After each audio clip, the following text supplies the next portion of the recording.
Donc, je vais aujourd'hui essayer, en une demi-heure, de vous dire un petit peu ce qui peut se passer en termes de formation autour de la BD pour le second degré, donc collège-lycée, et comment ces formations sont nées et pour quels enjeux donc on forme les enseignants sur ces sujets-là. Alors, avant de commencer, pour qu'on soit sûr qu'on parle tous de la même chose, ne me lâchez pas, je ne vais pas en parler pendant des heures, je vais juste recadrer un peu sur ce que c'est que l'éducation artistique et culturelle. Elle a été définie donc par deux ministères, Éducation nationale et culture.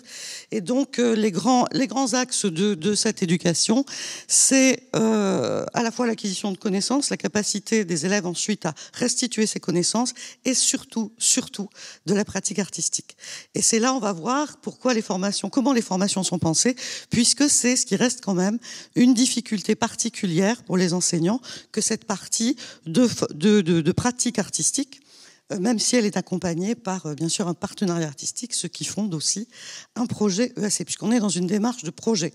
Donc c'est quelque chose qui se travaille sur plusieurs mois au moins. Et l'interdisciplinarité en est le maître mot. Il faut, à minima, bien sûr, 2 disciplines. Pour pouvoir parler de projets d'éducation artistique et culturelle, il faut qu'il y ait de l'interdisciplinarité. Et on va voir qu'avec la BD, surtout quand on parle de BD de sciences, de BD de vulgarisation scientifique, là on arrive à un modèle presque parfait d'interdisciplinarité. C'est un des intérêts de ce type de formation. Pour qu'on soit bien d'accord, quand en classe, un enseignant d'histoire géo, par exemple, va passer un film pour illustrer un moment d'histoire qu'il aura abordé dans son enseignement, il n'est pas dans l'EAC. Il est dans une extension culturelle de son enseignement, mais c'est pas de l'EAC puisqu'il n'y a pas d'interdisciplinarité et qu'il n'y a pas, pour que ce soit de l'EAC, il faudrait qu'il y ait aussi de l'éducation à l'art et donc de l'éducation cinématographique en même temps que ce travail sur le contenu du film. Alors du coup, forcément, on a des formations un peu particulières en EAC puisque l'interdisciplinarité ne peut pas nous permettre, je dirais tant mieux, de fonctionner comme dans une formation disciplinaire. Une formation disciplinaire, c'est l'inspection qui commande une formation pour mettre en œuvre donc quelque chose qui a trait à la discipline en question. Les profs d'anglais sont convoqués pour une réforme, pour un nouvel outil qui semble intéressant pour l'enseignement d'anglais. Mais voilà, ils repartent de la formation avec souvent une séquence, dans le meilleur des cas, ou au moins quelques séances déjà un peu dessinées pour s'en emparer après avec les élèves. Impossible de faire ça en EAC, puisque l'interdisciplinarité, surtout quand on est dans la BD Sciences, c'est prof de maths, prof d'SVT, prof de physique, prof d'art plastique, prof d'art appliqué, prof de lettres, prof de langue, prof d'histoire géo. C'est-à-dire on ne peut pas... On ne peut pas construire le projet.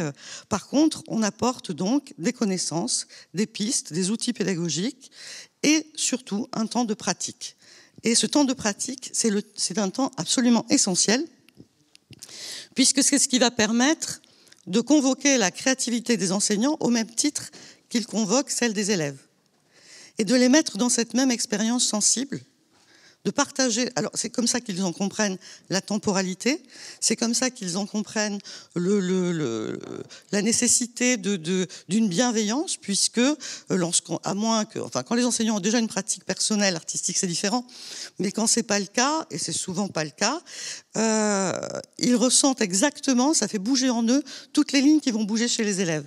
C'est-à-dire qu'il y a un vent de panique, mais non, c'est pas pour moi, je sais pas faire, etc., etc. Et donc une forme de résistance et un peu de panique. Et qu'on va retrouver aussi, on va retrouver tous ces écueils-là, et je les engage à être dans une posture réflexive pendant ce temps de créativité, pour que justement cette nouvelle connaissance de ce qui se passe, de ce qui bouge dans la création, ils soient capables de le réinvestir avec les élèves. Je me souviens d'une formation que j'avais assurée sur l'écriture et à la fin de la formation, une collègue qui avait lu le texte qu'elle avait écrit était venue me voir pour me dire « Mais enfin, tu nous as demandé de lire le texte que chacun avait écrit devant tout le monde, c'est très violent ». Et je lui dis, bon, j'avais dit que c'était pas obligé, donc voilà, tu n'étais pas obligé de le lire, tu as choisi de le lire, ok, mais en fait, c'est ce qu'on demande aux élèves. On demande aux élèves de lire leurs textes, d'où le fait d'avoir traversé cela comme une difficulté permet la bienveillance, c'est-à-dire de ne pas être dans l'obligation. On ne dit pas aux élèves, allez, tu vas lire le texte, même si tu veux pas. On trouve des biais, des stratégies où on le laisse de ne pas lire son texte et revenir plus tard.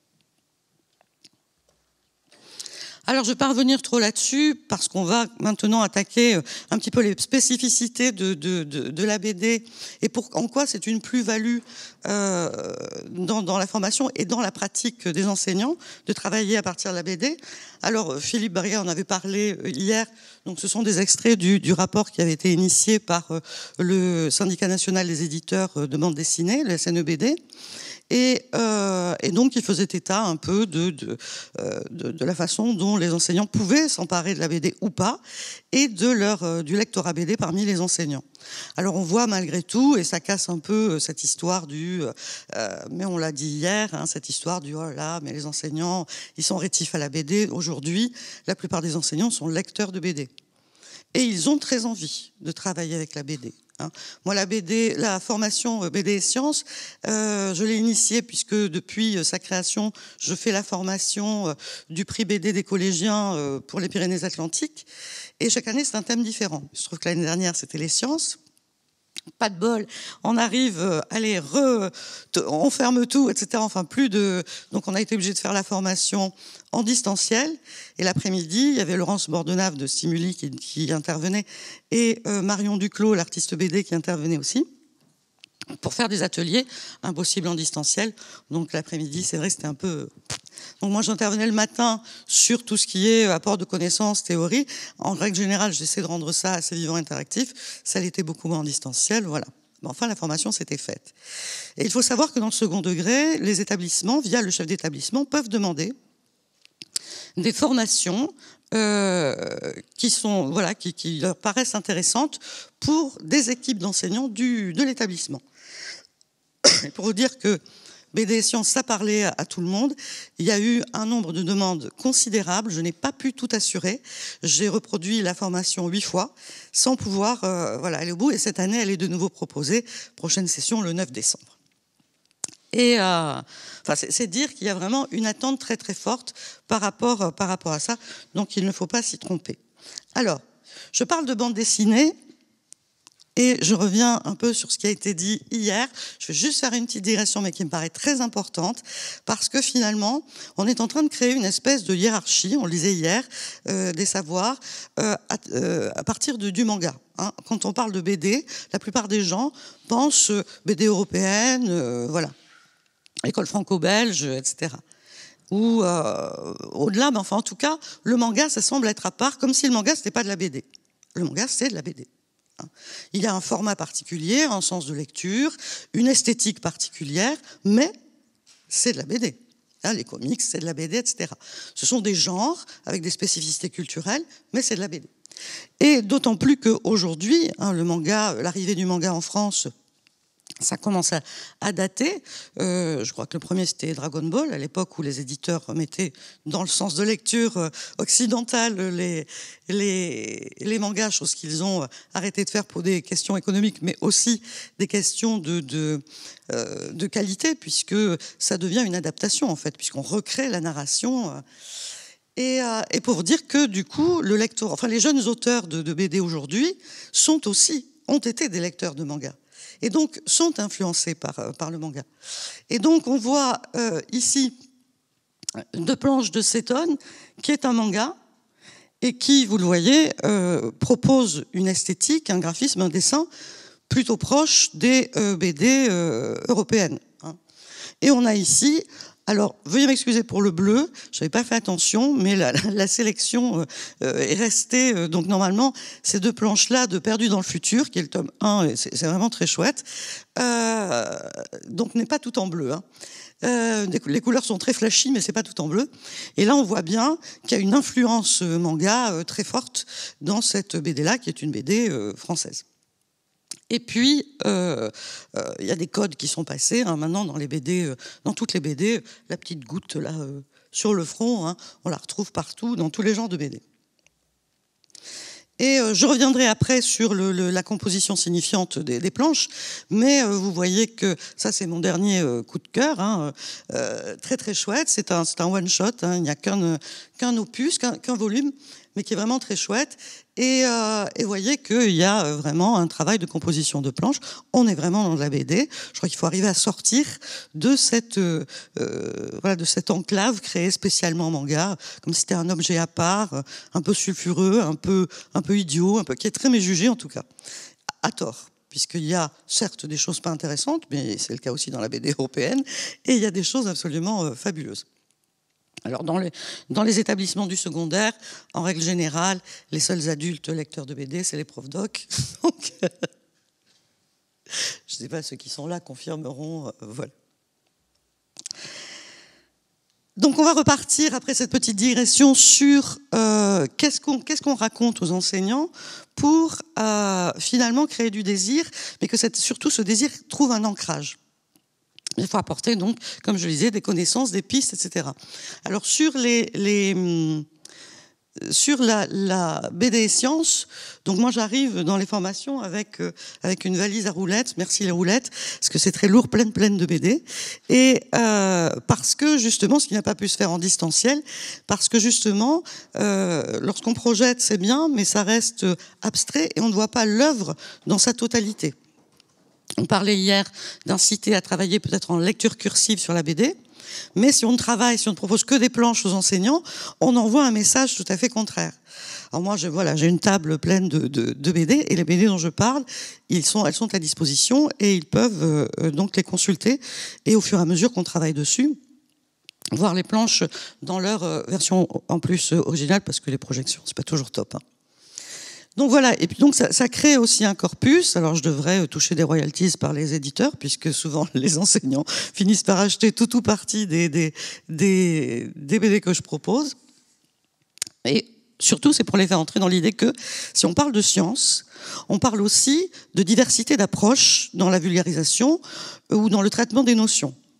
Donc il y a des BD qui sont des biographies, il y a des BD qui sont sur l'histoire des sciences, il y a des BD qui vont parler d'une notion scientifique particulière, il y en a d'autres qui vont être axés davantage sur la technologie, etc., etc. Et d'ailleurs, les mangas, alors là, il n'apparaît pas, mais j'en parle normalement dans le contenu de la formation. Il y a un super manga sur la biologie qui s'appelle Les Brigades immunitaires, et qui personnifie, puisque c'est un des biais narratifs de la BD scientifique, qui personnifie donc des globules. Voilà, enfin, en fait, le corps humain devient une ville, etc. Et il y a toute une histoire, toute une narration, toute une fictionnalisation autour de la biologie, enfin, du corps humain. Donc cette prise de conscience aussi de cette diversité, de ce foisonnement éditorial dans lequel on trouve un peu de tout. Au début, les premiers ouvrages de vulgarisation, alors je ne parle pas de l'Arigonique aux États-Unis, on est dans les années 70, on est déjà sur du pointu, du très bon, ou on en parlait hier, Jean-Pierre Petit en France, de façon concomitante, c'est amusant, années 70, à peu près au même moment, qui sort Les aventures d'Anselme Lanturlu. Et donc... à partir de là, pendant un certain temps, il y a eu des productions qui étaient dans la volonté de la vulgarisation à travers la BD, et donc sur la notion scientifique qui était évoquée, développée dans la BD, tout allait bien. Sur la narration BD elle-même, la qualité de la narration BD de ces ouvrages-là, c'était parfois moins bien. Donc difficile de travailler, puisqu'on est quand même quand on est en EAC, on travaille, c'est une éducation par l'art, puisque là par exemple sur les sciences on se saisit du contenu, mais ça peut être la discrimination, chose que j'ai travaillé avec certains de mes élèves à une époque, ça peut être n'importe quel type de contenu, et donc on travaille ces thèmes-là par l'art, mais c'est aussi une éducation à l'art. Donc il faut apprendre comment se construit une BD, et pour pouvoir se l'approprier jusque dans le faire. Et donc c'est ce qui va être proposé ensuite aux enseignants en donnant donc les grands axes des procédés narratifs de la BD, que vous voyez listé ici. Je ne vais pas le relire, vous l'avez déjà identifié. Alors effectivement,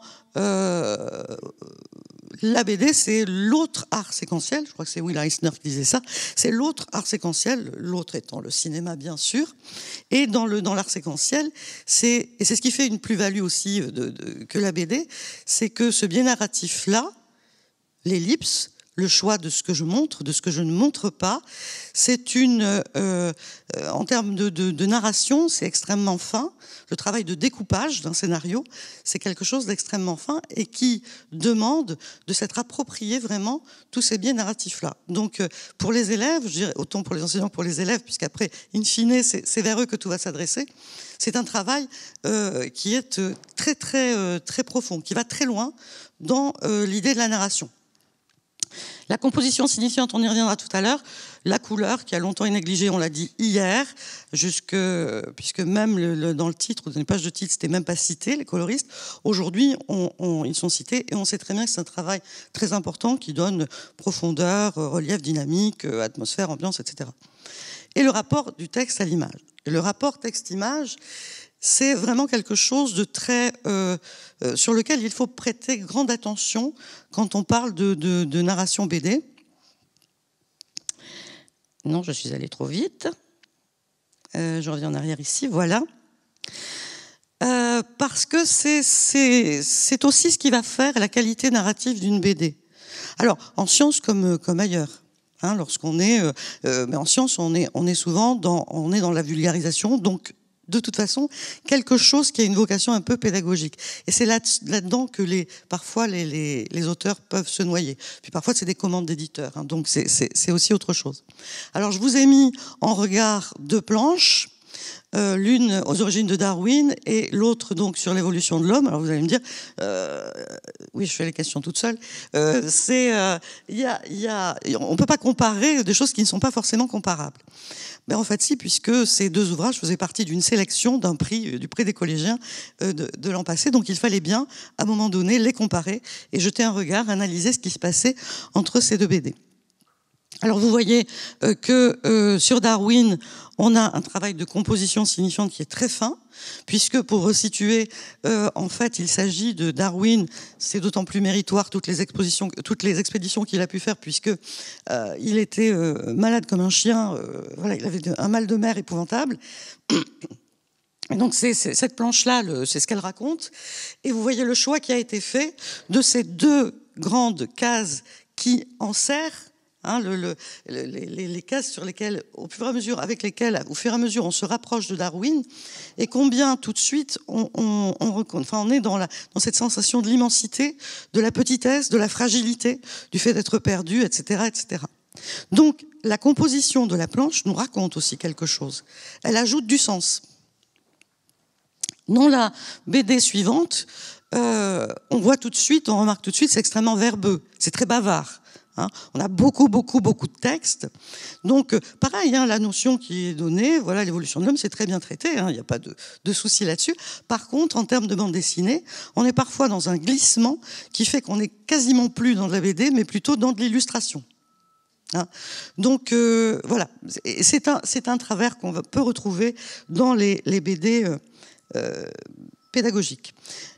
Alors, ça, c'est très important aussi de donner toutes ces notions dans la formation des enseignants, puisque c'est ce qui va permettre ensuite des choix et de savoir reconnaître ce qui fait qualité et ce qui le fait moins. Et de quoi on parle quand on parle de BD? Là, c'est une BD de science-fiction, Ion, qui faisait aussi partie de la sélection, qui est une très belle BD. C'est pas celle qui a gagné le prix, mais elle aurait pu. Mais enfin, dans la tête de Sherlock Holmes, c'était top. Moi, je n'ai pas encore acheté le deuxième volume, mais ça va pas tarder. Et donc là, on a les trois premières planches en fait de la BD. Et là, on voit très bien que dans le rapport texte-image, il n'y a plus de texte. Mais ce qui fait sens, puisqu'on est dans l'immensité de l'espace. Imaginez si on avait mis l'insecte écrit et puis elle sortant de son caisson d'hibernation. Oh, j'ai un de ces mal de tête. Donc, on aurait perdu en élégance. C'est une certitude. Là, donc, il n'y a pas de texte. Mais pour autant, on sait très bien où on va, on entre tout de suite dans l'histoire. Et vous voyez que la taille des cases correspond à une temporalité. Action, pas action, un temps long, un temps court. Et il y a en plus cet insecte qui est là et qui semble mener, on ne le retrouvera pas après, puis dans la suite de la BD, hein, il y a du texte, hein, on ne le retrouvera pas après, donc il est là étrangement, et moi en première lecture, j'ai trouvé que c'était... il y avait forcément un dysfonctionnement quelque part, puisque un insecte dans un univers que je m'imagine aseptisé, ça n'a rien à faire là, donc il y a forcément un dysfonctionnement. Et c'est lors d'une formation, une stagiaire une collègue qui m'a dit « Ouais, mais en anglais, on appelle ça un bug ».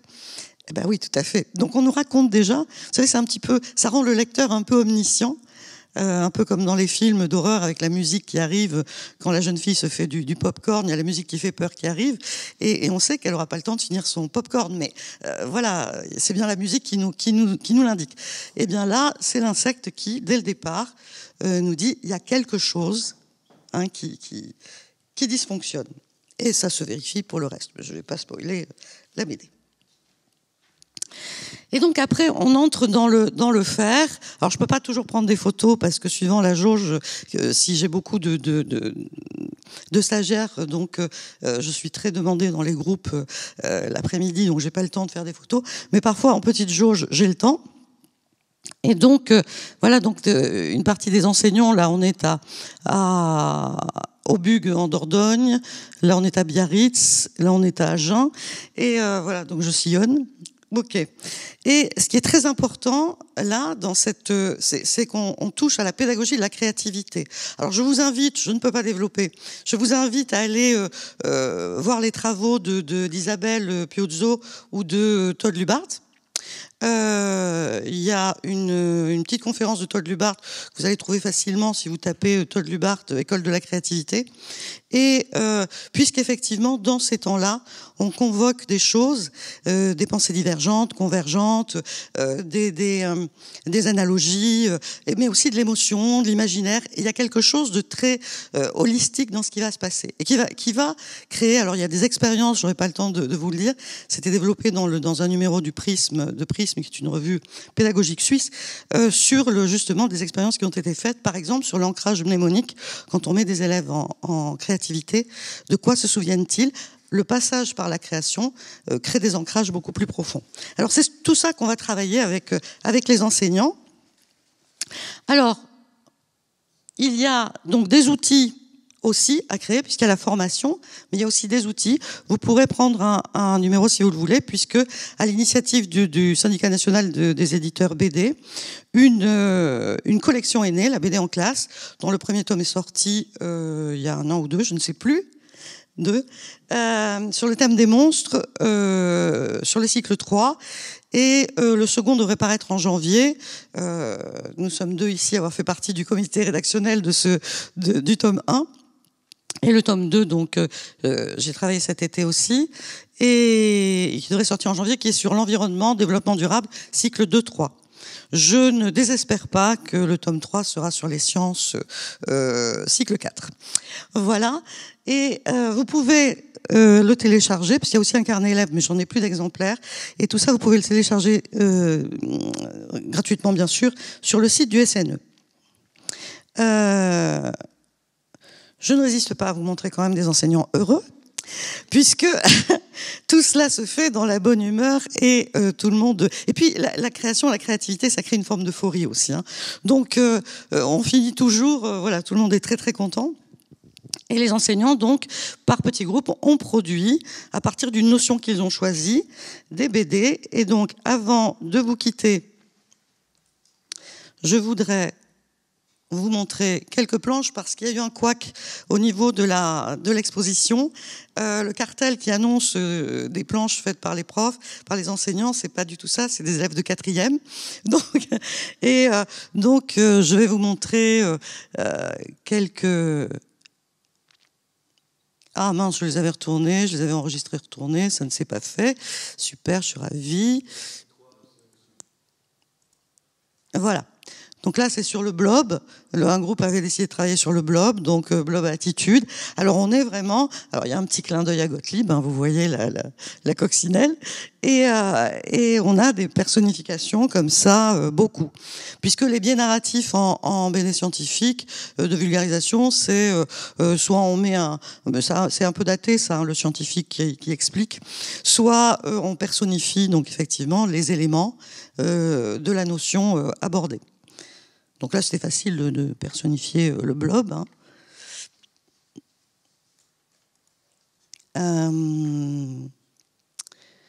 Celle-là, je l'aime bien.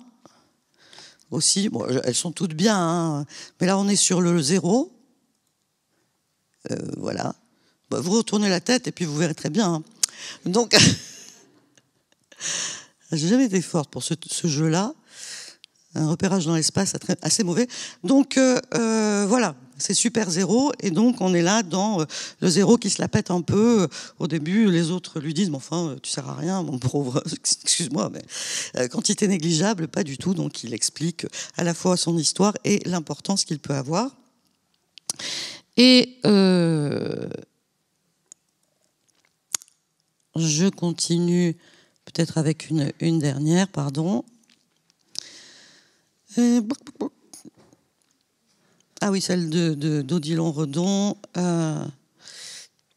Voilà, la satellisation de Newton.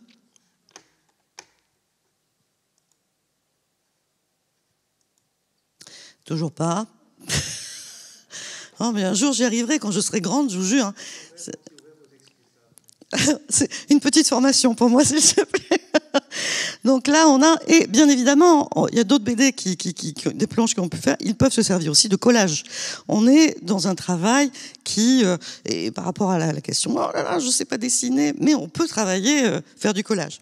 Alors, je termine, parce qu'il faut que je la place celle-là, en citant Astérix en Corse, citation qui m'est revenue hier soir dans une conversation, puisque j'espère que, disons que les enseignants seront en capacité, via des formations et des outils, de se saisir de la BD pour des projets, pour leur enseignement, avant qu'on ait le temps de tuer un âne à coups de figue molle.